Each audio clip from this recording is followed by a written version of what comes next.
Ate Joy.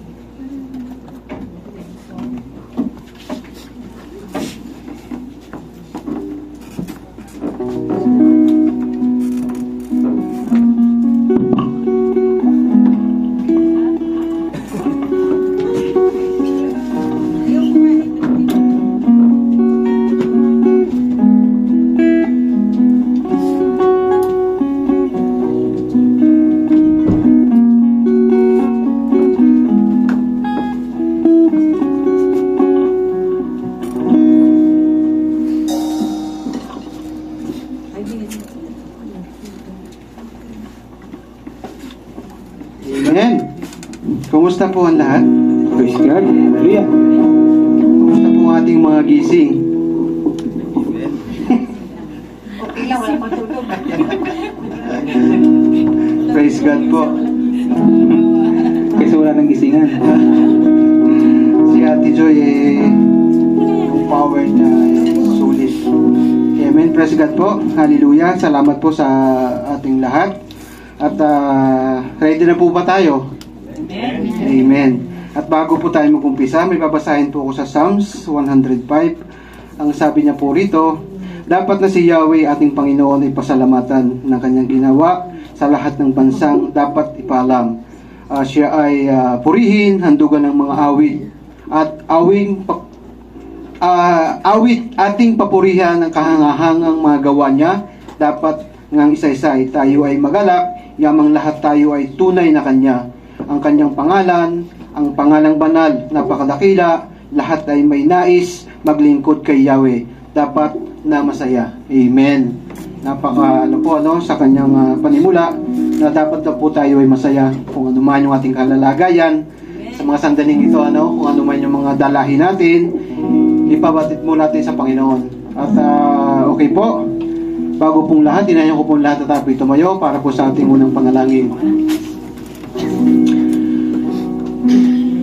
Amen, hallelujah, Ama naming Diyos na dakila sa lahat. Muli sumasandaling ito, Panginoon. Kami po nandito sa iyong harapan, ang pinagpupuri, nagpapasalamat sa iyong kadakilaan, Panginoon, sa buhay ng bawat isa iyong mga anak, Panginoon. Salamat po sa panibagong umaga, panibagong buhay na idinugtong mo sa bawat isa amin, Panginoon.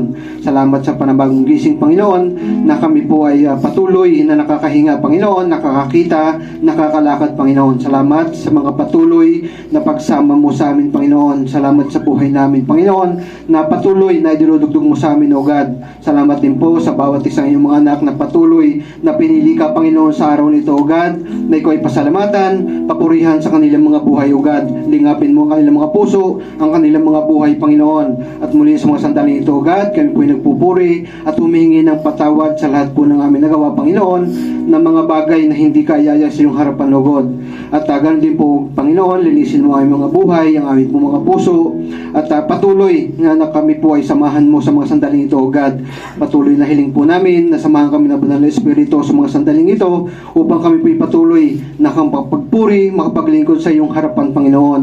At sa amin pong lahat, Panginoon, na nandito, O God, at kung wala man, O God, Panginoon, sa mga kapatid namin na hindi nakatalo sa mga sandaling ito. At sa araw na ito, Lord, patuloy na lingapin mo sila. Ikaw ang patuloy na mag-ingat, mag-bless sa kanila, hindi naman sa kanila, kundi sa kanilang mga pamilya, Panginoon. Patuloy ingatan mo sila, at patuloy na ikaw makita sa kanilang mga buhay. At itinatas namin, Panginoon, ang oras na ito, O God, ang aming pong pag-aawitan na handog sa iyo, Panginoon, ay patuloy na ikaw lamang ang sumama sa bawat isa amin, Panginoon. Kung ano man ang mga awit, tugtog ng aming pong mga instrumento, Panginoon, na maririnig sa labas, hayaan po, God, na ito'y maging kaya-aya sa kanilang pandinig, Panginoon. Itiyantas namin na patuloy kami samahan na yung mga anghel, Panginoon, mula sa simula hanggang sa may matapos, Panginoon. At ikaw din po, tinatas ko siya, O God, ang mga anak mo na patuloy na tatayo sa iyong pulpitong ito, na patuloy na ikaw maggabay sa kanila, Panginoon, lalong-lalo na po sa iyong anak na magdadala ng salita, O God. Patuloy na lingapin mo siya, i-bless mo siya, at patuloy na ikaw makita, Panginoon, sa kanyang buhay. Ikaw ang patuloy magbigay sa amin ng kaliwanagan, Panginoon, at ang lahat ng ito, Panginoon, ay dinadalangin namin sa iyo, O God. Ang papuri, Panginoon, at pasasalamat ay sa lang binabalik. In Jesus' name we pray. Okay, muli po, isang mapagpalang umaga po sa ating lahat. Palakpakan naman po natin ang ating Panginoon. Amen. God is good. And all the time.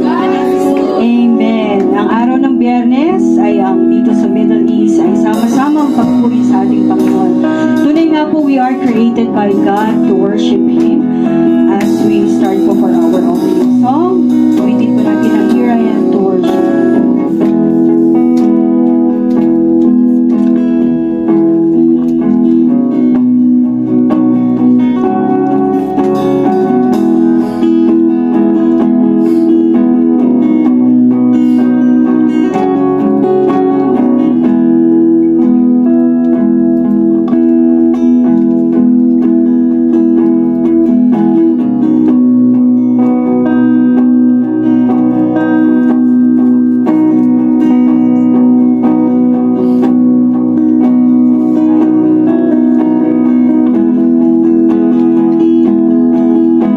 Okay, habang inaayos po, tunay nga, we rebuke po ano man ang gawa ng kaaway, Lord God, na makaka-hindrance po sa aming pagpuri sa inyo, Panginoon. We continue to pray, Lord God. We thank you for this day, Lord, for this Friday, na idinako niyo po kami, Panginoon, sa lugar na to, Lord God. Maraming salamat po sa muling pagtugtong niyo ng buhay namin, Panginoon. Narito kami, Panginoon, para papurihan ka. Awitan po natin ang Here I Am to Worship. Light of the world, you step down into darkness. Open my eyes, let me see beauty that made this heart adores you. Hope of my life spent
nating purihin ang ating Panginoon para sa ating welcome, para sa ating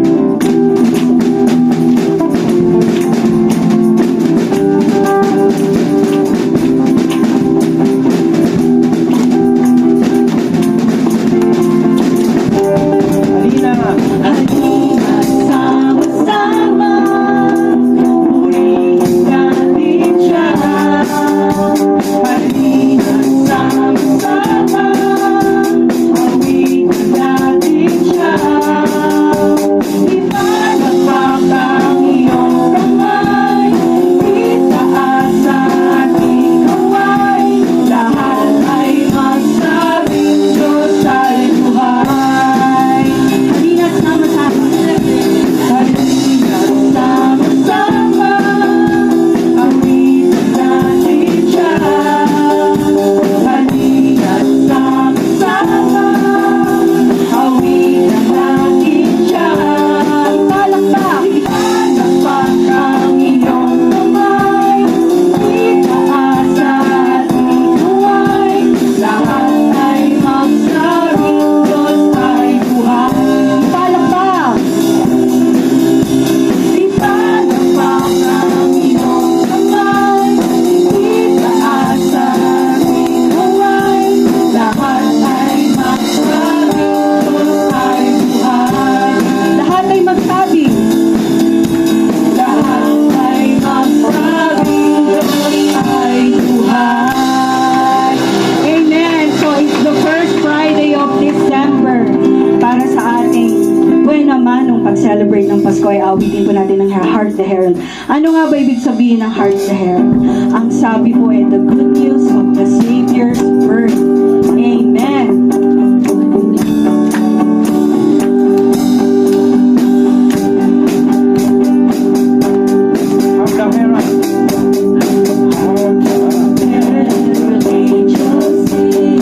Glory to the newborn King. Peace on earth and mercy mild. God and sinners rest. Joyful all day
awitan ng ating Panginoon at namin po natin ang Nawawala. awitin po natin. Salamat, salamat.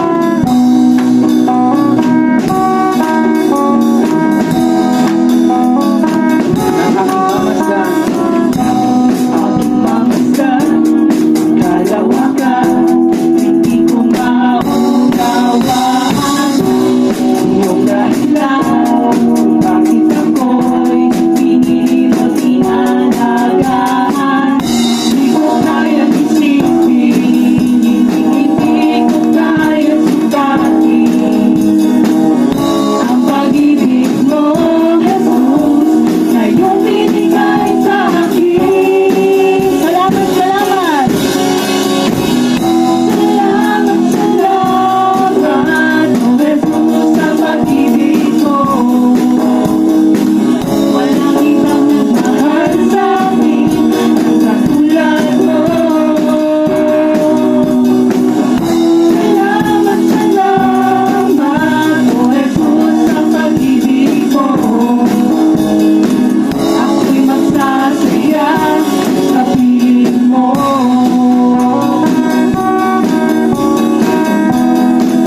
May pagsuman,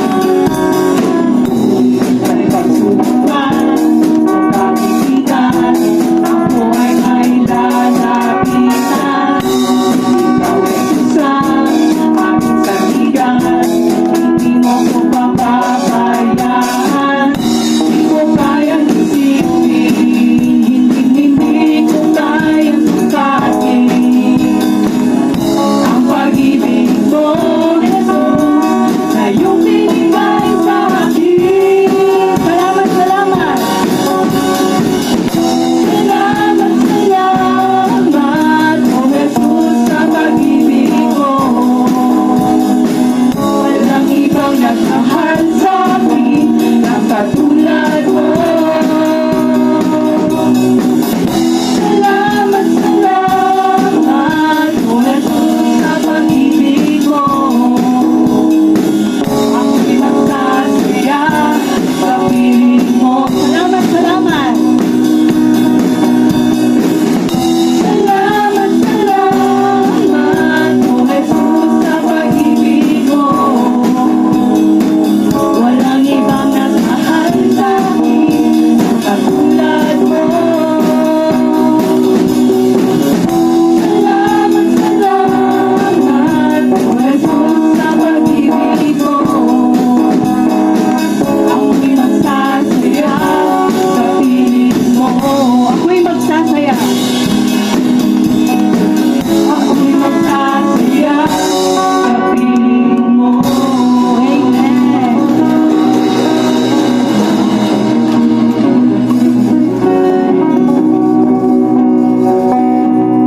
Let us continue to praise the Lord. Let us sing Living Hope.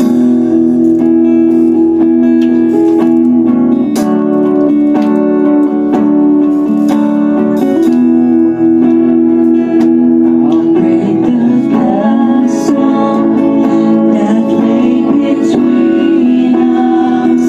How high the mountain I could not climb. If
Above all things, Lord, you are the greatest and the most precious, Lord God. As we continue to pray for you, Lord God, be in the midst, Lord God, and we claim that you are with us, Lord, and anoint us with the Holy Spirit, Lord God.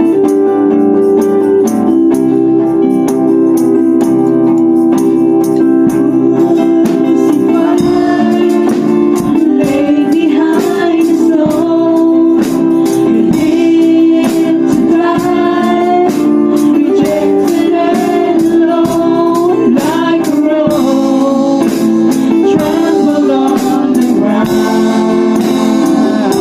You took the fall and thought of me. I'm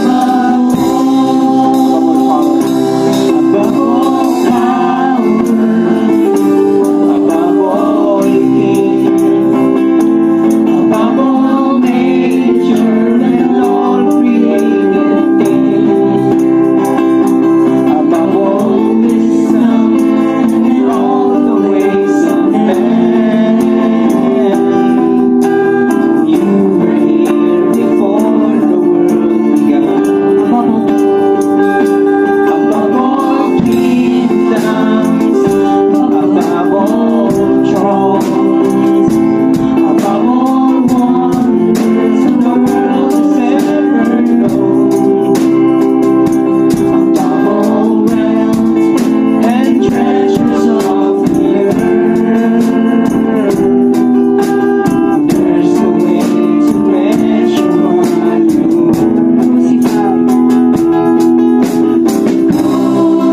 Crucified, laid behind the stone, lived to die, rejected and alone, like a rose, trampled on the ground.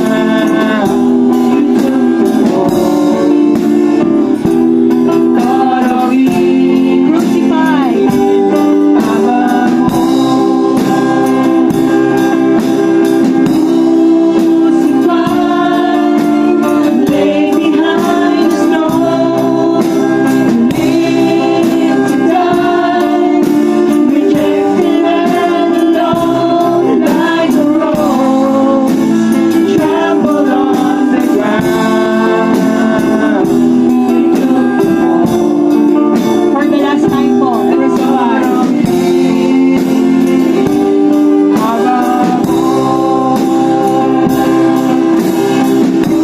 Come on, church, welcome for our Lord. Let us declare na tunay nga na pagpapako niya sa krus ay para sa atin. Rejected and alone, like a rose, trampled on the ground. You took the fall and thought of me. Above all, like a rose, trampled on the ground. You took the fall and thought of me. Above all, like a rose, trampled on the ground. You took the fall, thought of me.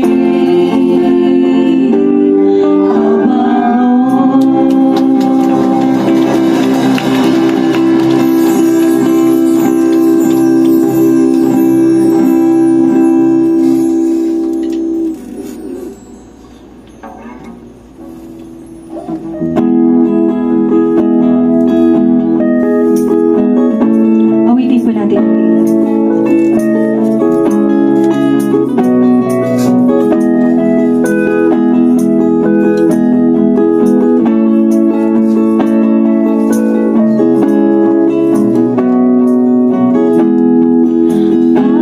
Panginoon, ang nais ko, kagandahan mo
inawit namin, Lord, ay buong puso namin inaawit sa iyo, Panginoon.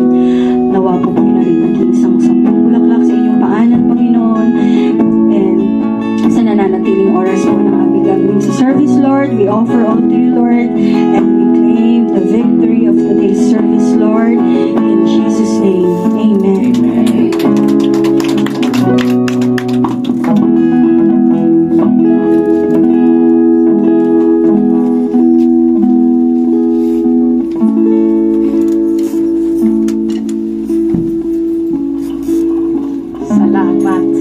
Salamat dahil may mga difficulties man kanina. Sige, tuloy pa rin.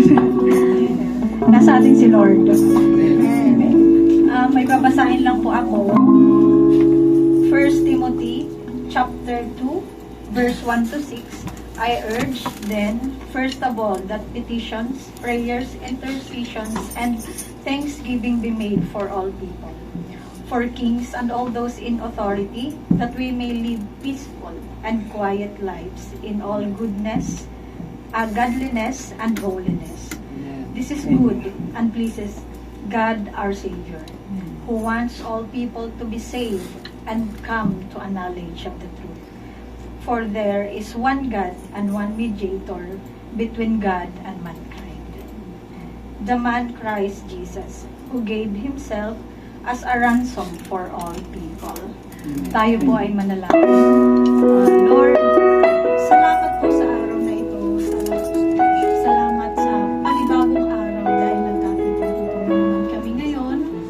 Kahit na malamig, alam ko, nag-change yung season. Though nag-change man yung season, Lord, you are unchanging, Lord. Ikaw ang Lord namin, you are the Lord of Lords, you are the King of Kings. Pupurihin at pupurihin ka namin, Lord. Kahit may mga technical difficulties man ngayon sa worship namin, Lord, rebuke any distraction ngayong araw na ito sa worship namin na ito, Lord. Lord, kung wala man ang ibang mga kasamahan namin ngayon, I pray, Lord, na i-bless nyo sila. Continue to guide them. Continue to guide us also kaming mga nandito. Pati na rin mga family members namin na nasa Pilipinas. Pati na rin po, Lord, sa nasa online na nakikinig. Alam ko, tinataas namin, Lord, ang iyong pangalan. Ikaw lang po ang maghahari sa worship na ito, Lord. Lord, kung meron man kami mga kahilingan, Lord, ikaw po, Lord, ang mag-fulfill kung ano man ang desire namin sa aming mga puso, sa aming mga kapwa namin, mga kaibigan, katrabaho, kapamilya namin, Lord. Lord, continue to bless them, Lord. Lord, kung pinanghihinaan man po ang bawat isa sa amin. Ngayon, kung meron man po silang mga dinaramdam ngayon, Lord, continue to heal them and touch their lives, O Lord. Huwag niyo po silang pababayaan, Lord, sa kanilang mga gawain. Lord, kung may dinudulog lang po ako mga kahilingan sa aking mga kapatid. Yung kapatid ni Ate Maricel na si Marlene Santos, at saka yung father ni Nicole na si Ronald Dalusano, na nakakaramdam ngayon ng sakit, Lord. Kahit nasa end stage man sila, Lord. Lord, bigyan niyo po sila ng mahaba pang buhay para makasama yung kapamilya nila, Lord. Lord, sana yung mga cancer cells na nasa katawan nila, Lord, sana mawala, Lord.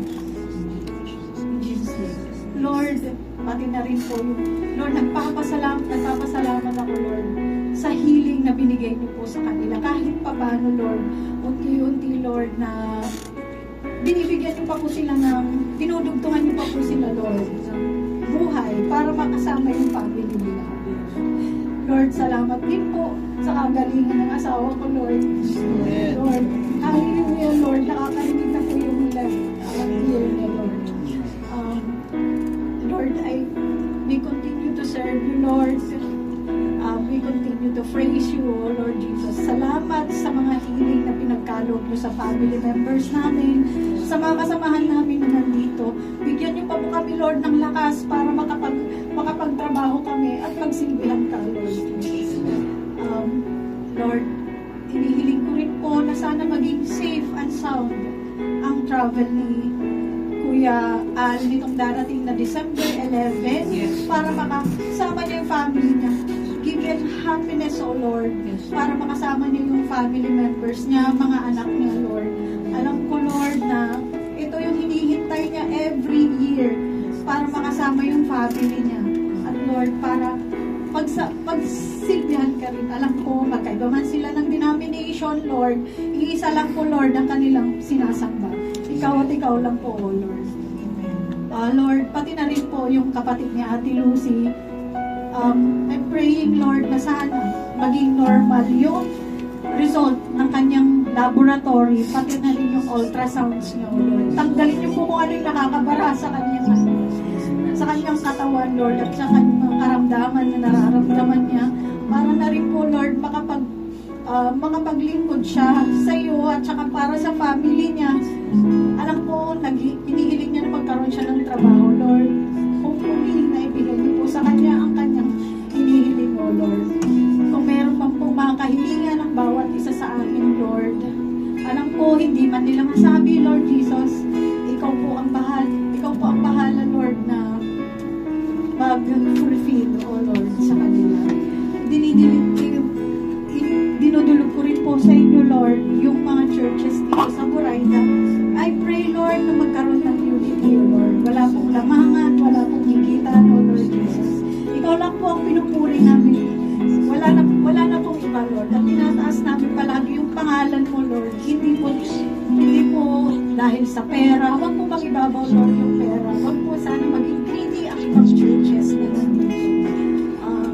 I pray din po sa pinag-istilan namin na maging dito sa Saudi Arabia, Lord, sana maging open sila sa mga Christians. Hindi na po kami dapat magtagong pa. Marami pa po sana kami pashiran ng iyong magandang balita. Alam ko na yung iba nag-aalangan pa, Lord, pero Lord, touch their lives, O Lord. Alam ko na kailangan din sila ng tulong, Lord. Minsan yung iba nag-aalangan pa, natatakot sila dahil baka mahuli sila. Pero alam ko, Lord, andyan ka sa likod nila. Amen. Andyan ka sa likuran nila, Lord. I pray din sa bansang Pilipinas, sana yung mga namamahala, Lord, hindi lang po sana pera ang iniisip nila, ang mangurakot, Lord. Sana maglingkod sila, Lord, nang naayon sa inyong salita. Sana, Lord, makilala ka din nila. Sana hindi lang yung mga makamundong gawa ang gawin nila, O Lord. Sana maglingkod sila ng tapat sa mga tao, Lord, pati na rin dito sa Saudi at kahit sa ang bansa, Lord Jesus. Kinilalapit ko rin po, Lord, yung pamangkin ko na newborn, na nandun ngayon sa hospital kasi na nangingitim po siya dahil halos hindi na makahinga, Lord. Lord, heal my nephews, O Lord. Huwag niyo po siyang pababayaan. Pagalingin niyo po siya, Lord, kung ano man nararamdaman sa kanya. Kung ano man yung mga i-provide niyo po, Lord, kung ano man yung mga kailangan, tsaka yung sa bills, O Lord. Lord, bigyan niyo po ng lakas at pasensya yung kapatid ko, pati na rin yung asawa niya. Lord, pinag-pray ko po, Lord, itong church namin na to, na sana, Lord, ilayo niyo po kami sa mga taong may balak, Lord, or may masamang hangarin na papagsakin yung church na ito. Lord, I pray for your protection sa lahat ng mga nandito, mga kapatid namin na nandito, pati na rin, Lord, yung mga nagsisilbi dito, pati sa nagluluto, Lord, bigyan niyo po siya ng lakas para at ilayo niyo po siya, Lord, sa sakit para magampanan niya, Lord, kung ano man ang kanyang mga gawain at gusto mo. Salamat sa mga elders namin, Lord, na nandito para gabayan kami at para maghayag ng iyong salita, Lord. Salamat, Lord Jesus. Guide them also, Lord Jesus, at huwag niyo po silang pababayaan. Bigyan niyo rin po sila salita, Lord. Salamat, O Lord. Lord, kung mayroon mang mga kahilingan itong mga kapatid ko, alam ko, nakikinig ka, Lord. Nandiyan ka sa kanila. Lord, salamat sa inyong blessings. Salamat, O Lord Jesus. I pray, O Lord, victory, at saka hindi kami lumabas na empty-handed dito sa church na ito. In Jesus' name we pray. Amen.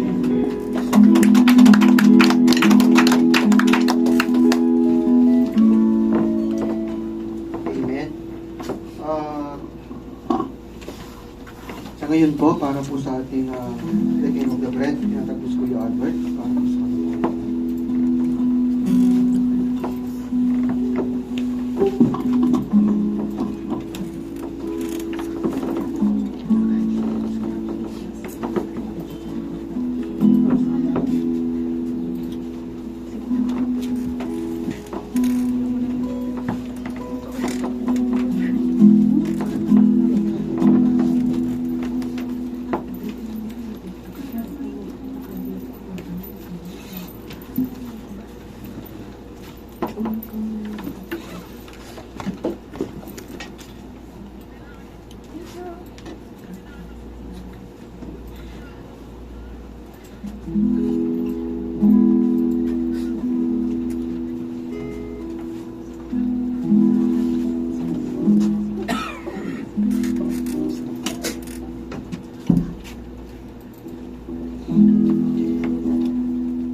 Tayo po'y tumayo.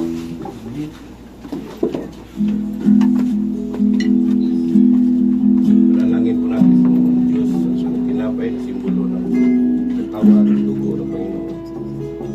Let's pray. Lord, thank you for the day, Lord. Sa araw na ito, na kami po'y, Lord, nagkatipon-tipon, Lord. Maalalahanin ang iyong kabaitan sa amin, O God. Ang aming makasalanan, Lord, na ikaw nagbayad sa aming kasalanan sa pamagitan na ipinako ka sa cross. Ang iyong dugo at iyong katawan, ang iyong sakripisyo, Lord. Salamat, O God, na kami nakakilala sa iyo. Dahil dito, Lord, nandito kami nagkatipon-tipon, Lord, sa iyong pangalan, O God. Salamat, Lord, at itong Diyos at ang tinapay, Lord, ito'y simbolo ng iyong sakripisyo, God. Hiningi ko po ang iyong blessing, God. Bless niyo po itong gawain ito, Lord. Salamat po, Lord. Amen.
Katuroang tinanggap ko sa Panginoon at ibinigay ko naman sa inyo.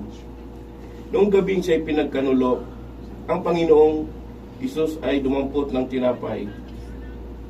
Nagpapasalamat at pinagpiraso-piraso iyon at sinabi, "Ito ang aking katawan na inihandog para sa inyo. Gawin ninyo ito bilang pag-alala sa akin." Sabay-sabay po.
Matapos maghapunan, dumampot din siya ng kupa at sinabi, ang kupang ito ang bagong tipan ng Diyos na pinagtibay ng aking dugo.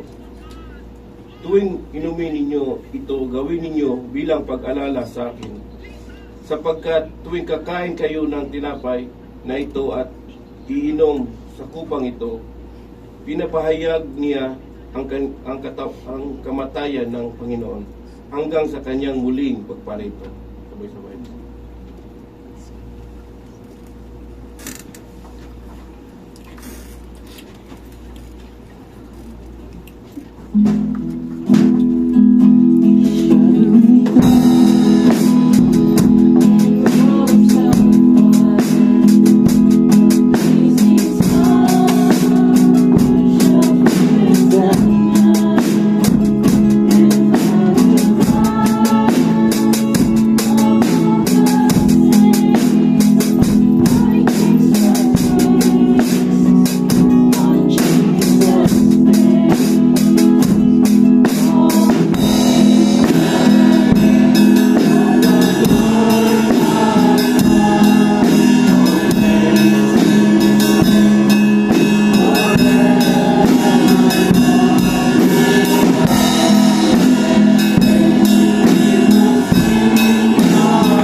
Salamat sa iyo.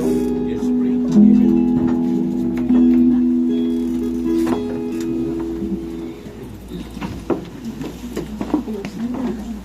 Amen. Salamat po. At ngayon po, darako po tayo sa ating reading of the Word kay Kuya Diyos po.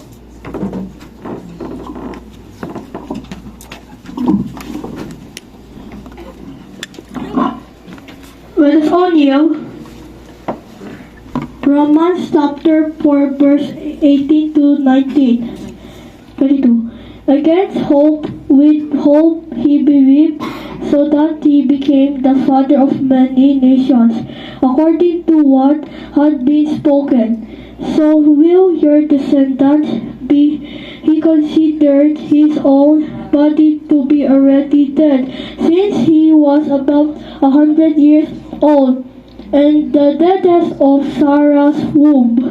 Without weakening in the faith, he did not waver in unbelief at God's promise, but was strengthened in his faith and gave glory to God, because he was fully convinced that what he had promised he was also able to perform. Therefore, it was credited to him for righteousness. Thanks be to the word of God.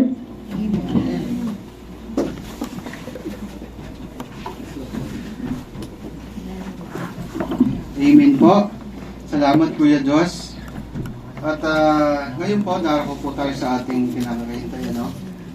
At siyempre po, bago po ang lahat, ihanda po natin ating mga puso, ating po mga espiritu, ano? At kasi po, ito po yung time na ating pinakahintay. At ngayon po, pakilala ko po sa inyo ang isa po siyang, ano, elders ng EWL. Siya po ay isang huwarang ama, asawa, at siyempre po, artistahin.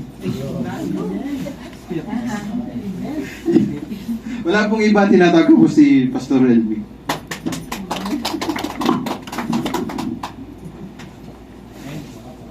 Artistahin, ha? Amen. Praise God. Ang bahala si Ate Rose.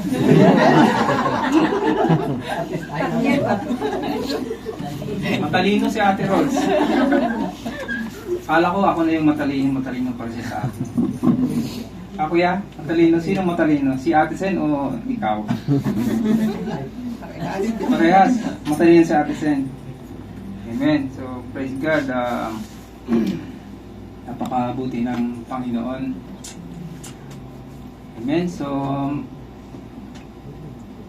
mapagkakatiwalaan. Amen po ba? Pinagkakatiwalaan niyo po ba yung buhay niya sa Panginoon? Amen. Siyempre, kasi kung tayo sa sarili mo ikaw magtitiwala, alam mo na, di ba? Kung ilang taong ka na ngayon, di ba? Kailan ka pa nagtiwala sa Diyos, di ba? Di ba? Laging sa sarili natin, no? Kung hindi sa sarili natin, sa ibang tao, sa ibang bagay, no? Pero napakaganda po ng message natin sa araw na ito, no?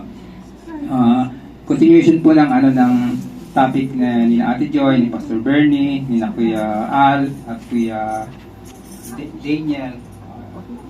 Ito po yung last topic ng ating series na Aiming Higher, no? So, yung last topic po ay leveling up our faith. Amen. So bago po tayo mag-start, let's pray po. Heavenly Father, we thank you, Lord. We glorify your name. We praise you, Lord. We acknowledge, Lord God, your presence, Panginoon, sa aming kalagitnaan, Lord. As you said, Lord, if there are 2 or 3 gathered in your name, you are in the midst of them, Panginoon, Lord. We thank you, Lord. Lord, alam namin, samahan mo kami, mangungusap ka sa amin, Lord. And Lord, apart from you, we always acknowledge that we can do nothing, Panginoon. Guide us, Lord, sa akin, Lord, at sa lahat po na makikinig, Lord, ihanda mo yung puso po namin, Lord, at ano man yung revelation, Lord, may ihahayag mo sa aming kalagitnaan, Lord. Kaya mo, Lord, na gamitin mo ako, Lord, bilang mouthpiece, Panginoon, ng iyong mga salita, Panginoon. In Jesus' name we pray. Amen. Amen. So, napaka-bless po natin at hindi po lahat ay nakapagpakinig ng salita ng Diyos. No? Amen. So, God is good. Amen. All the time. Parang lumang ano na yan. Lumang ano na yan. Narinig ko na yan. Nung 20 years ago, narinig ko na yan. Amen. So, God is good. Amen. So, sabi ko nga po, na napakaganda ng plano ng Diyos sa ating buhay. Diba? So, it's about faith pa rin po yung pag-aaralan po natin. It's about faith. At sabi ko, gaano ba kahalaga yung pagtitiwala sa Diyos? Gaano ba kahalaga? Amen. Gaano kahalaga? Talagang sobrang mahalaga. Kasi we have a lot of things in our life, no? We have a lot of decisions in our life. Isipin mo, kung wala yung Diyos, kung sa'yo kaya nagtitiwala, ano na yung buhay, no? So kaya napakahalaga yung pagtitiwala sa Diyos. Diba yung last na pag-aaral, yung kay Ate Joy, no? So, yung pagtitiwala, sabi niya na, alam mo na ang Diyos ay may pangako, di ba? Kasi pag ikaw ay anak ng Diyos, di ba? Meron kang privilege na humingi sa Kanya. Meron kang privilege, anak ka na niya eh, di ba? Anak ka niya. So, may privilege ka, right mo na humingi sa Diyos dahil anak ka niya. So, kailan ba tayo nagiging anak ng Diyos? Di ba? Kailan? Di ba? So, napakahalaga nito kasi kapag wala kang relasyon sa Diyos, parang wala kang privilege. So, So yung una, dapat maunawaan natin ano ba yung relasyon natin sa Diyos, no? So, di ba, sabi natin yung salvation, di ba? Sabi, you are justified by faith. So, nagkaroon ka ng kaligtasan dahil sa pananampalataya. So, yun po ay just start or it's just the beginning of our relationship with God. Start pa lang po yun. So, yung iba kasi saved na, wala na, di ba? So, hindi na nila wala silang goal, kaya nga aiming higher, no? Wala silang goal na mag-mature yung relationship sa God. Just like po yung relasyon natin sa asawa. Di ba? Alam mo kami kay Ate Rods, di ba? When we do vows, when we got married, di ba? Yung vow na yun, it's just a beginning. It's just a start ng relationship namin. Pero, start lang yun, nag-vow. Just like kay Jesus Christ, di ba? When you trusted Jesus Christ as your personal Lord and Savior, just beginning, that is just the beginning of our relationship with God. Eh, naiintindihan niyo po ba? Just the beginning. So, magkakaroon ka na ng privilege, karapatan mo na humingi sa Diyos. Ano mo yun? Kumbaga sa atin, di ba sa batas natin, bilang nag-asawa, nagkaroon kami ng anak, right nila na, kahit hindi sila humingi, right mo, right ng ama na ibigay mo yung yung pangangailangan ng anak mo. Kung di, makukulong ka pag hindi mo binigay. Pero ganun ang sa ating Diyos. Kaya pag anak tayo ng Diyos, meron tayong privilege to ask anything from God. Amen. So, sabi ko, it's just the beginning. Yung ating salvation, ating justification, it's a gift. It is just a beginning of our relationship with God. It's just a beginning. Diba? So, kailangan natin mag-mature. Kailangan kaming dalawa ni Ate Rods, nagmamature kami, di ba? 10 years na kaming nagsasama, talagang nagmamature ako, So, kailangan, talagang matinding pagmamature talaga. Ano Diyos, di ba? So, ganun po, no? Kailangan, sabi nga, pag mayroon kang relasyon, kailangan mong i-work out. Di ba? Ganun ang relasyon natin sa Diyos. Philippians 2:13, work out your salvation with fear and trembling, for it is God who works in you both to will and to act. So, ang Diyos din, kasama mo siya. Kaya, hindi pwedeng ako lang nag-work out ng relasyon. Si Ate Rose din, di ba? Nag-work out. Pero, mas lamang, kailangan yung lalaki talaga, kailangan mas matinding workout, di ba? Talagang matinding, pagtitiis. So, amen. So napaka blessed po natin sa araw na ito kasi napakaganda po ng topic na pag-aaralan po natin, no? Napaka-importante po nito kasi your success in life depends on our trust on God, trust on Him, di ba? Diba? Kasi ano ba yung faith, di ba? Sabi niya pagtitiwala. Diba? Pagtitiwala, di ba sa Hebrews 11 verse 6, doon sabi niya Ate Joy, dalawang bagay doon sa 11:6. Pagtitiwala at pagkahanap sa Diyos, hindi lang paniniwala kasi ang demonyo naman naniniwala din, nanginginig pa nga yan, di ba? Pero yung magkahanap ka sa Diyos, yun ang wala sa devil, yung pagkahanap, diligently seeking Him, di ba? Doon sa pinag-aaralan ni Ate Joy, sabi niya yung verse, sabi niya, without faith, you cannot please God. Anyone who comes to Him must believe that God exists. Tapos doon, and, sabi niya, and He is the rewarder of those who diligently seek Him. Yung naghahanap. Ang Diablo, hindi naman naghahanap. Ang Diablo, tayo pa tayo minsan ng Diablo. Ang Diablo, marami mga memory verse. Kaya ba, may memory verse? May memory verse ba kayo? Pero ang Diablo nung tinukso ang Panginoong Hesus, may mga memory verses siya. So, hindi lang po yung kaya hindi lang yung kailangan talaga yung ina-apply natin, no? Yung Diablo may alam sa salita ng Diyos, pero hindi yan sumusunod sa Diyos. Kasi yung tunay na may pananampalataya, may pagsunod sa Diyos. So ito po yung pag-aaralan po natin. Kaya nga sabi ko, ang relationship, when you trusted Jesus as your Lord and Savior, it is just the beginning of our relationship with God. Beginning pa lang po yun, no? So, napakahanda po kasi sabi ko nga na yung pagtitiwala, napakahalaga po yan. Kasi sabi po yun sa 1 Peter 1:7, yung faith, sabi niya, yung faith, it is precious than gold. Biro mo, yung pananampalataya natin, higit pa sa ginto. First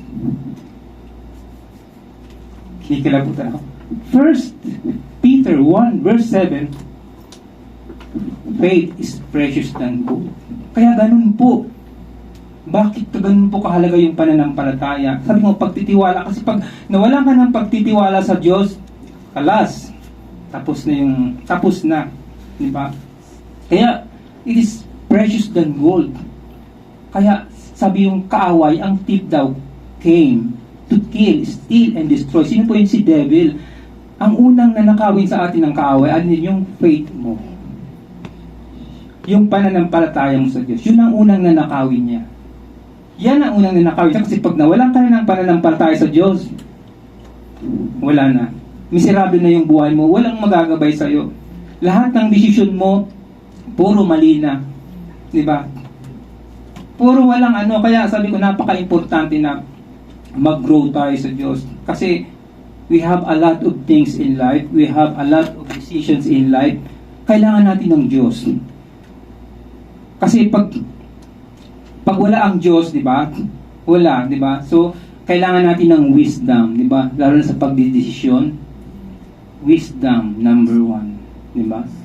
Kasi pag nagkamali na yung unang ginawa mo, hindi ka humingi ng wisdom sa God. Pag nagkamali na yan, tuloy-tuloy na yan. Maraming consequences yan.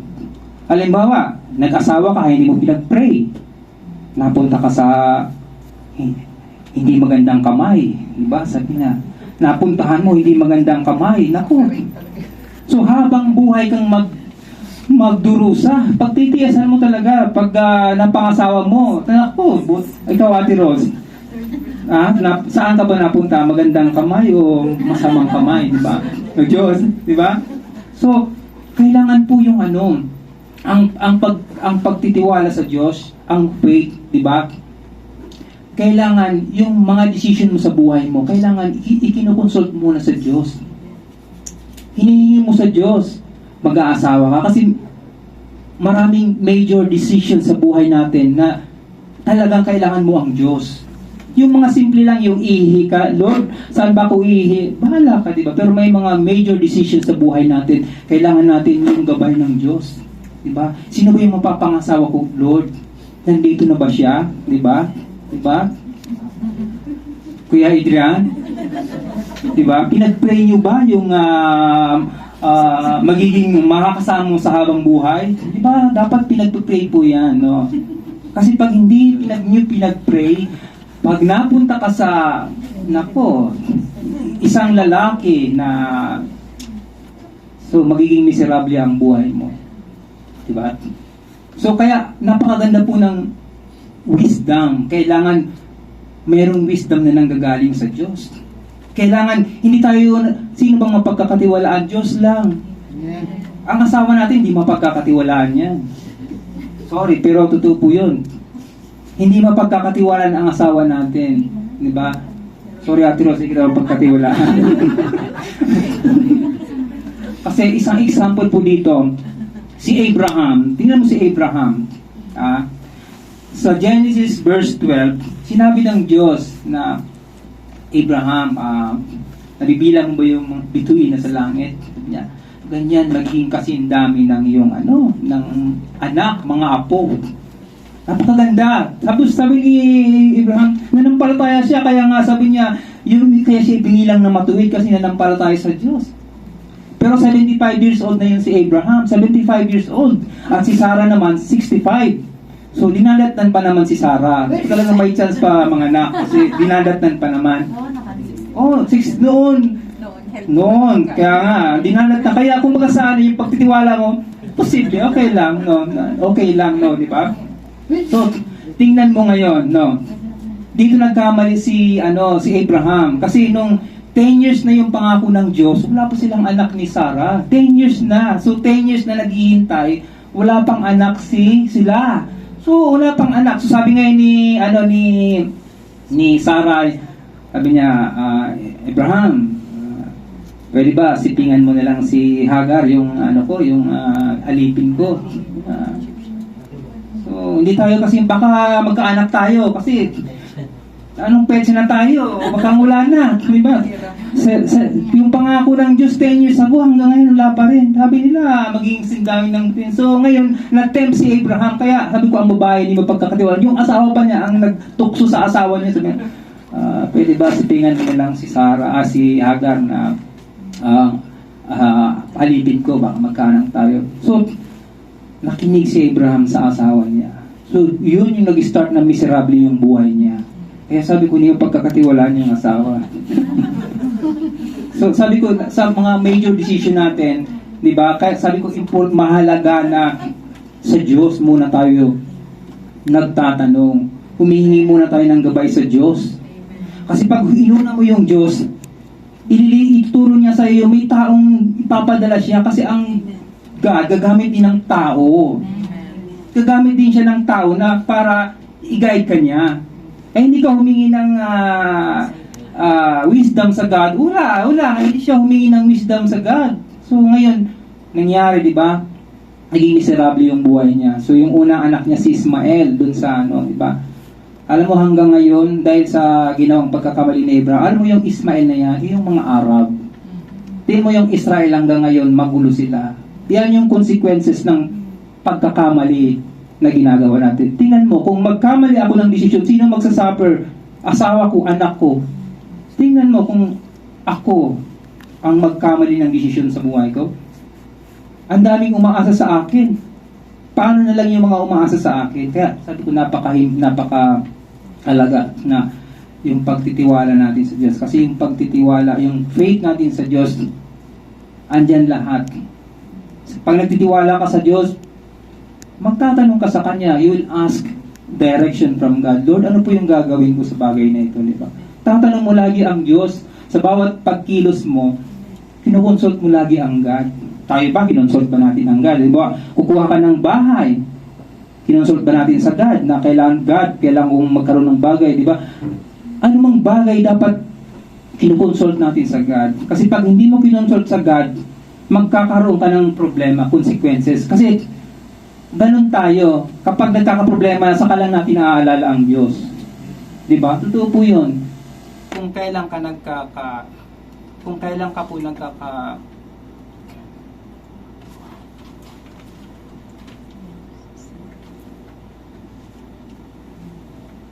parang introduction pa lang, naku. Baka maubos na to sa introduction pa lang. So, great.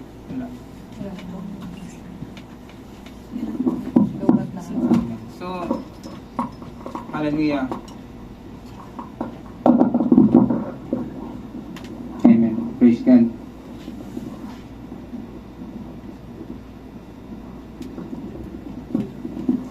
So, kaya po, sabi ko, napakahalaga ng lahat po ng ating desisyon.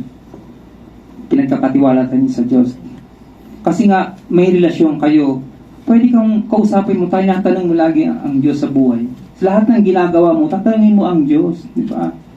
Di ba sa trabaho mo, di ba? Lagi kang galit. Kasi hindi mo pag sa trabaho, ka agad? Trabaho ng trabaho. Maalala mo lang siya kapag nasa kalagitnaan na mayroon ka ng problema sa pasyente mo. Di ba, Lord? Di ba? Pero nung bago mag-start ng trabaho, hindi ka man lang humingi ng wisdom. Hindi mo man siya kinonsult na, Lord, gabayan mo ako. Hindi. So, kaya, napakahalaga po na mag-level up yung ating pananampalataya sa Diyos. Kasi, hindi lang po sa salvation natin pinagkakatiwala ang sa Diyos. Hindi lang ating salvation. Kasi minsan, yung salvation lang pinagkakatiwala din sa Diyos. So, yung ibang bagay, wag na ako na, Lord, I can do it. Ako, Lord, nurse ako. engineer ako, Lord, doktor ako, kaya ko yan, Lord, di ba? Ano ka lang, Lord, standby ka lang dyan. Pag kailangan kita, di ba? So, hindi po ganun ang ganun tayo sa Diyos. Eh. Bawat kilos natin, kinoconsult natin ng God, no? So, kaya sabi ko, napaka-miserable pag hindi natin, magiging miserable yung buhay mo kapag hindi mo, wala kang pagtitiwala kasi bakit ba naman, bakit ba, ano ba yung sa faith, di ba? So, faith in God. Ibig sabihin na, sabi nga sa Proverbs 3, 5, and 6, trust in the Lord with all your heart and do not lean on your own understanding. In all your ways, acknowledge Him and He shall make your path straight. Diba? So, kailangan talagang napakasimple lang ng pananampalataya, no? Amen. So, sa ngayon po yung balikan ko lang po yung mga nakaraang pag-aaral po natin yung kay Kuya Al po to, no? So, pursuing Christ likeness. Kasi sabi ko nga, pag may relasyon ka na sa Diyos, ang magiging goal ng Diyos sa iyo, di ba? Na ang plano niya, gawing kanyang kawangis ni Jesucristo, di ba? Napakaganda ng plano ng Diyos, di ba? Pag anak ka na niya, ang pinaka-ultimate talagang goal ng God sa atin yung gawin tayong kawangis ni Kristo, no? So napakaganda ng plano ng Diyos, no? Pangalawa na pinag-aralan po natin yung pleasing God. Sabi niya, without faith you cannot please God. So kailangan tayo bilang mga anak ng Diyos, kailangan namumuhay tayo na kalugod-lugod sa kanyang harapan. Pangatlo po yung message ni Ate Joy, power through faith. So, may kapangyarihan po, no? Kasi kapag mayroon kang pananampalataya sa Diyos, di ba? Powerful kasi hindi na ikaw yun, no? Hinahayaan, pinagkakatiwala mo ang Diyos. Parang pag sinurrender mo yung buhay mo sa Diyos, kumbaga may kapahingahan. Di ba? Hindi ka na nag-iisip kung ano-ano eh. Di ba? Kaya bakit tayo laging worried? Bakit tayo natatakot? Kasi hindi mo pinagkakatiwala yung buhay mo sa Diyos. Ikaw lang, sa sarili mo lang eh. Di ba? Kaya kaganyan. Kaya mayroong pag totally na sinurrender mo yung life mo sa Diyos, napakagaan ng buhay. At pang-apat po, ito po yung pag-aaralan po natin, leveling up our faith. So, kanina po nabasa natin kay Abraham na sabi ko nga sabi ko naging miserable yung buhay niya, di ba? After 10 years. So, kailan ba siya nagkaanak? After pa ng 25 years, so another 15 years. So, 75 plus 25. So, nung 100 years na siya, doon pa lang doon pa lang ipinagkaloob ng Diyos yung promise niya, di ba? So, pero yung time na yun, alam mo ba, si Sarah hindi na dinadatnan. Kaya, kumbaga sa na magkakaanak ka, sabi niyo, natawa pa nga siya, sabi niya, posible siguro God, di ba? Pero, dahil nga, kilala niya yung sa Diyos, mapagkakatiwalaan. Kaya, yung faith niya, kahit imposible na talagang nanampalataya pa rin siya na magkakaanak sila. So, ganun po tayo kapag kilala natin talaga ang Diyos, mapagkakatiwalaan, alam mo na, powerful ang God, di ba? Omnipotent, di ba? Siya yung kataas-taasan, walang imposible sa Diyos. Pag ganun po tayo sa Diyos, di ba? Yung ipagkakaloob ng Diyos. So, ganun po yung kay Abraham, kahit 100 years old na si Sarah, hindi na po dinalatnan, pero nagkaanak po sila. So, ganun po, kung ganun po katindi yung pananampalataya natin, di ba? So, hindi naman siguro na ganun din yung iba-iba ang naman kasi hindi naman na ikaw din na ganun din na 90 years. Iba naman. So, ibig sabihin na ginamit lang doon para sabihin na kayang ng Diyos, di ba? At hindi natin sinusubukan ng Diyos. Sige nga, ako, 90 years old na si Ate Ros, magkaanak pa kayo. Hindi po ganun, hindi natin sinusubukan ng Diyos. Alam na kayang gawin ng Diyos. Pero, ini-example lang na walang imposible sa Diyos. So, ngayon po, ang pag-aaralan po natin yung the stages of faith. So, stages of faith. So, lahat po tayo, ako man, bago tumataas yung aking pananampalataya, dadaan po tayo sa maliit na pananampalataya. So, So magkakaroon po tayo ng little faith. At yan po yan ay nasabi rin ni Jesus Christ na sabi niya, oh little faith, di ba? Kay liit ng iyong pananampalataya, di ba? Di ba? So pangalawa, sabi niya, great faith. Meron din yung centurion, yung mga pinagaling, di ba? Sabi niya, kalaki ng iyong pananampalataya, di ba? At pangatlo, yan po yung perfect faith. At yan po, i-desire po natin na makaabot diyan sa perfect faith. Napaka po yan, napaka importante po kapag gusto mo maging intimate yung relationship mo sa God. Napaka po ng perfect faith, no. So hindi ko na masyadong ahabaan. Kung gusto niyo po, lang po niyo para basahin niyo kasi napakahaba na po ng introduction ko. Hindi ko po na nakahaba pala yung introduction ko. So, makikita yung little faith. Dito po yan sa Matthew 8. Huwag na po natin basahin kasi napakahaba. So, mamaya magkakaroon pa ako ng So, sabi niya, why are you afraid, you men of little faith? So, ito po yan yung yung nasa boat po yan, di ba? Nasa bangka sila, di ba? So, yung bangka, kumbaga, lulubog. Dahil sobrang hangin, lulubog na yung bangka. So, kasama nila ang Panginoong Jesus. Pero, nung lulubog na yung bangka, sabi niya, Panginoon, gising ka. Sabi niya, lulubog na tayo, di ba? Siyempre, ikaw nga naman, kapag ang lulubog na, ako nga, sabi ko nung nasa aeroplano na ako, naranasan gumagano, kinabahan ako, baka ito na yung di ba? Nagkaroon ako ng so talagang sa buhay natin minsan darating na minsan kahit natin minsan yung feel parang tayo natakot bigla pero hindi tayo nananatili doon. Babalik tayo sa hindi. Tiwala ako sa Diyos. So ganun tayo, no, di ba? Minsan parang kinabahan ka pero hindi ka mananatili doon. So tataas yung So ano po yung little faith? Ito po yung sabi niya, influenced by what is felt, seen, or heard. Kasi ba yung, bakit natakot yung mga disciple? Kasi sa nakita nila na palubog na yung bangka, at nakita nila yung alon. So, dahil nakita nila yon, nakafocus sila dun sa bagay na yun, kaya natakot sila.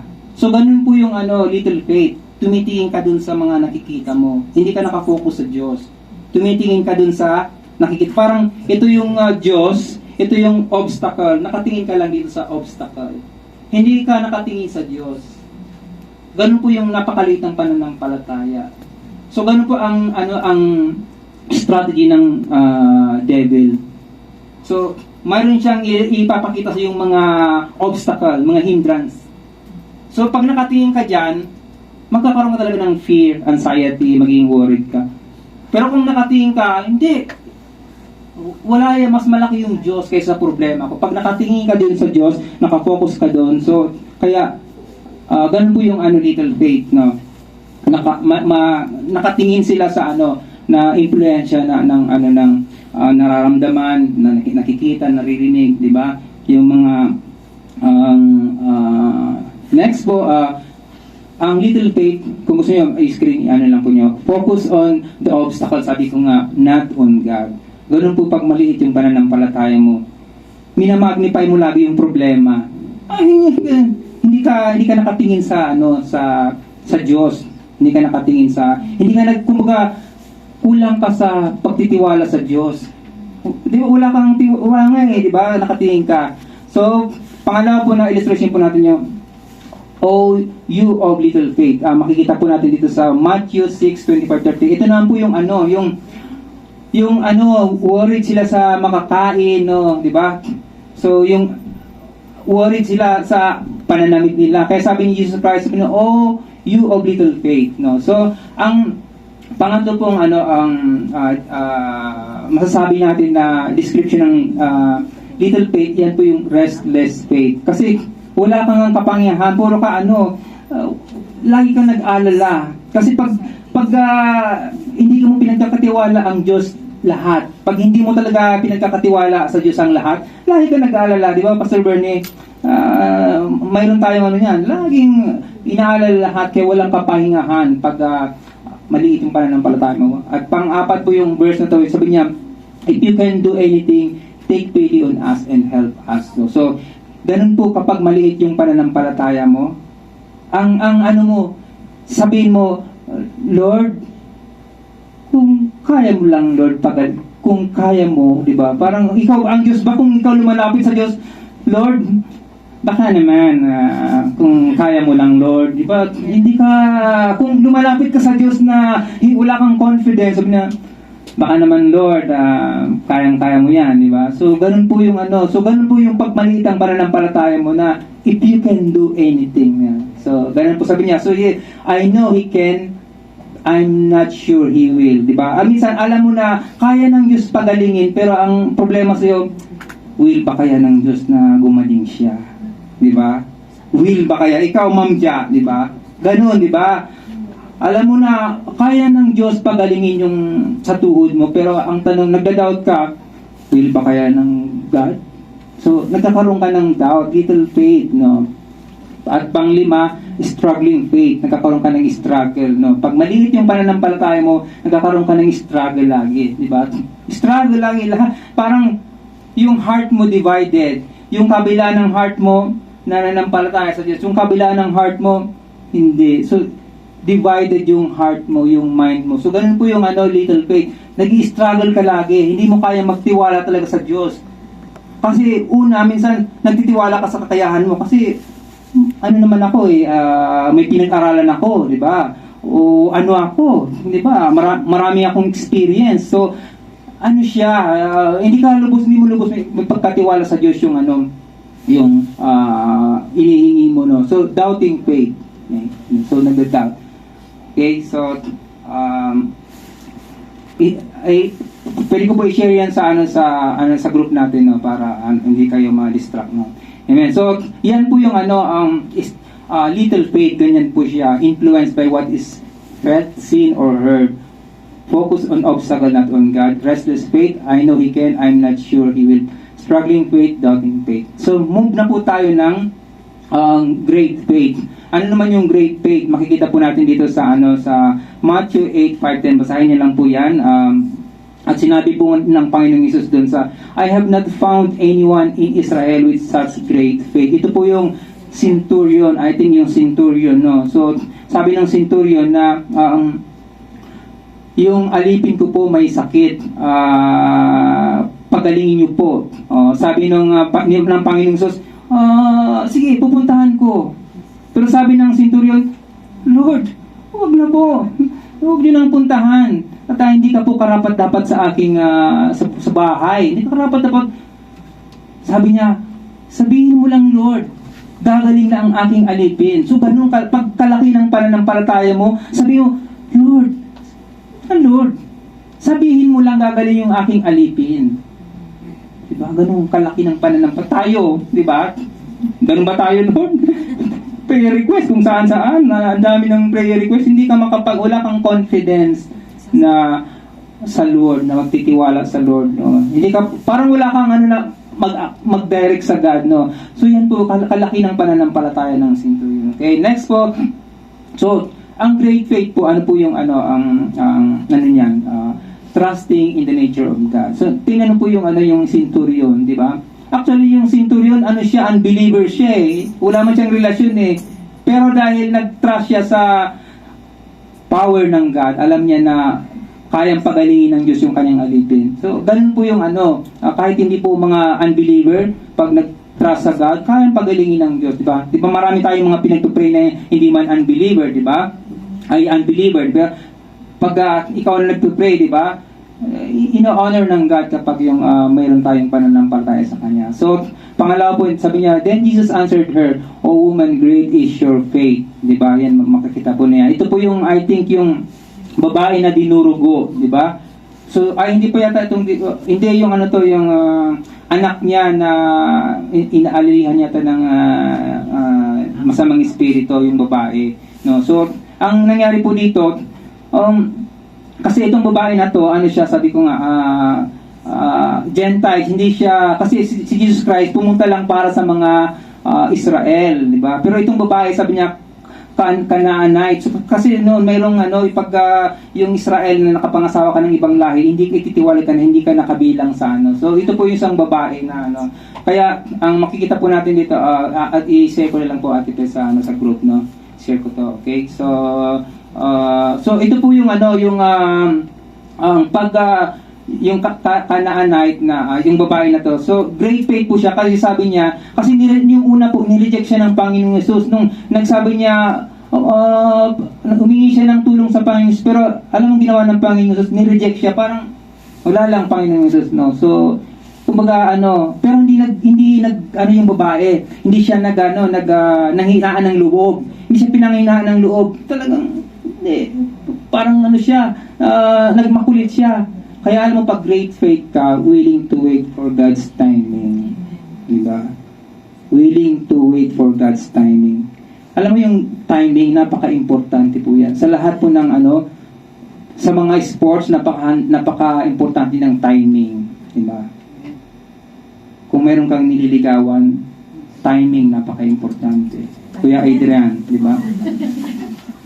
Hindi mo muna sinasabi yung mo, hinihintay mo yung timing, kailangan pa-cute muna ako, di ba? Bago ko sabihin na, di ba? Kasi 3 days lang, Kuya Bernie, bibigyan mo lang siya ng 3 days.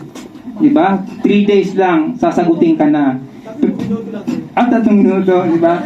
So kasi, hinahanap mo yung timing. Napakahalaga ng timing, di ba? Di ba? Timing, di ba? Bago mo yung babae, kailangan sinisigurado mo na may gusto na siya sa iyo sa time, perfect timing, di ba? So ganun po pag napakahalaga ng time. So willing to wait for God's timing. Ganun po yung great faith, di ba? Kaya kay Adrian, matuto ka sa timing, di ba? Great faith doesn't give up. So tingnan mo yung babae, di siya nag-give up. Talagang pa rin siya, hindi Lord, ganun tayo pag nananalangin, hindi dahil nireject ka na, hindi, ganun po yung, pag great faith, hindi, sasagutin ako ng Lord. So last po to yung Matthew 9:22, ito po yung, yung babae na, I think, yung dinurugo. So, 12 years na yata siyang dinurugo, o 10 years, 12 years na dinurugo siya, di ba? So, yung sa kanya naman, sabi niya, ang sabi ng babae sa isip niya, mahawakan ko lang yung laylayan ng Panginoon, no? Sabi niya, mahawakan lang.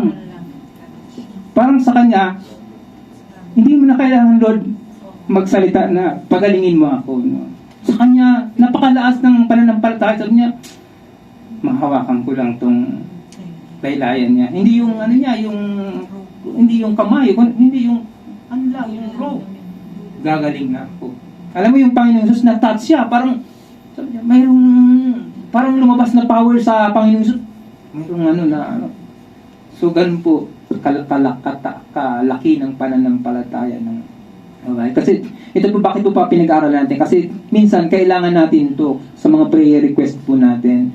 Meron tayong mga difficulties na dinidil sa buhay natin.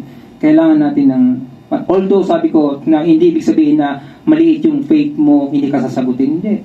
Kahit maliit yung pananampalataya natin, sinasagot. Minsan wala pang pananampalataya sinasagot. Kasi ang God, merciful. Gracious ang God. Pero may mga circumstances, may situation sa buhay natin na kailangan natin ng great faith. Kailangan natin ng perfect faith.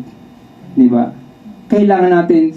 So, sabi ko, hindi kahit maliit yung faith mo, may mga bagay na ibibigay ng Lord yan kahit maliit. Pero sabi ko, bakit kailangan natin? Kailangan natin. No? So sabi, mahawakan ko lang yung laylayan ng Panginoon Jesus, gagaling ko. So gumaling siya. So, kaya nga, ang faith, there's a power through faith, di ba? Kasi yun ang di ba? With man it is impossible, but with God all things are possible to those who believe Him. Who believe Him. Naniniwala ba kayo? Mayroon ba kayong pinagdadaanan? Mayroon ba kayong pinagdadaanan? Napakahirap ba? Di ba? Pag-aralan po natin to, di ba? Baka kailangan ng God na makita mo yung karakter. Gusto niya, ano ba yung karakter ng God? Kailangan kilala mo ang God. Kilala mo yung nature ng God. Kilala mo yung karakter ng God. Ano ba ang karakter ng God? Mahabagin. Gracious. Ano ba ang nature ng God? Powerful, omnipotent, 'di ba? Omniscient, omnipresent. Powerful ang God, 'di ba? Kapag alam mo ang nature ng God, alam mo yung character ng God, kung meron kang mga difficulties na pinagdadaanan, kung meron ka, kailangang pag-aralan mo, no, di ba? Kasi I believe na hindi lang po to noong time ni Jesus Christ. Alam ko na hindi nagbabago ang Diyos hanggang ngayon. Di ba? Hindi siya nagbabago. Kung nagpapagaling siya noon, hanggang ngayon nagpapagaling siya. So manampalataya kung meron po kayong kahilingan sa Diyos. Sa ano po yan, no? Yung faith po natin sa God. Amen. So, kaya yan po yung ano. So, kanina sabi natin, ang great faith, sabi niya, trusting in the nature of God. Pangalawa, willing to wait for the God's timing. Great faith doesn't give up. Number 4, always focus on God. Di ba sabi ko, ito yung problema. Pag dito ka nakafocus, kaliit ng pananampalataya. Pero pag nakafocus ka na Diyos sa God, kahit anong obstacle, hindi ka natitinag. Sabi, that is a great faith. Always focused on God. Diba? So, ganun po yung, pero exciting po yung perfect faith. Diba? At yun ang gusto ng God na level up, no? Amen. So, number 5, sabi niya, standing on the truth of God's Word. Diba? So, yun po yung great faith. Talagang ano, kasi alam mo na ang nangangako sa'yo, trustworthy, mapagkakatiwalaan, di ba? Alam mo na anak ka niya, meron kang right, meron kang privilege na humingi sa kanya. Kahit hindi ka nga humingi sa kanya, ibibigay niya kasi may right ka, di ba? Sabi doon na sa Panginoon Jesus, di ba? Hindi mo pa ibinubuka yung bibig, alam na ng Panginoong Isus yung kailangan mo. Bakit ka mag-worry? Kaya sabi niya, seek ye first the kingdom of God and His righteousness, and all those things shall be added unto you. Ganun po yung Panginoong Isus. Di ba? Kaya yung ano na pagtitiwala, napakahalaga ng pagtitiwala. Kahit anong pinag-aaralan natin, pero alam mo kung matutunan mo yung pagtitiwala sa Diyos, napakagaan sa buhay kung marunong ka magtiwala sa Diyos. Pinagkakatiwala, sumusunod ka sa Diyos. Kasi alam mo na ibibigay na lang, kung sa ano, naghihintay ka na lang, alam mo na kahit hindi ko hingi yan kay Lord, ibibigay ng Lord yan. Anak niya ako eh, di ba? Ibibigay ng Lord yan. So, ganun, no? So, number 6 po, ang great faith is maturing, growing, and stronger faith. So, hindi ka matitinang, di ba?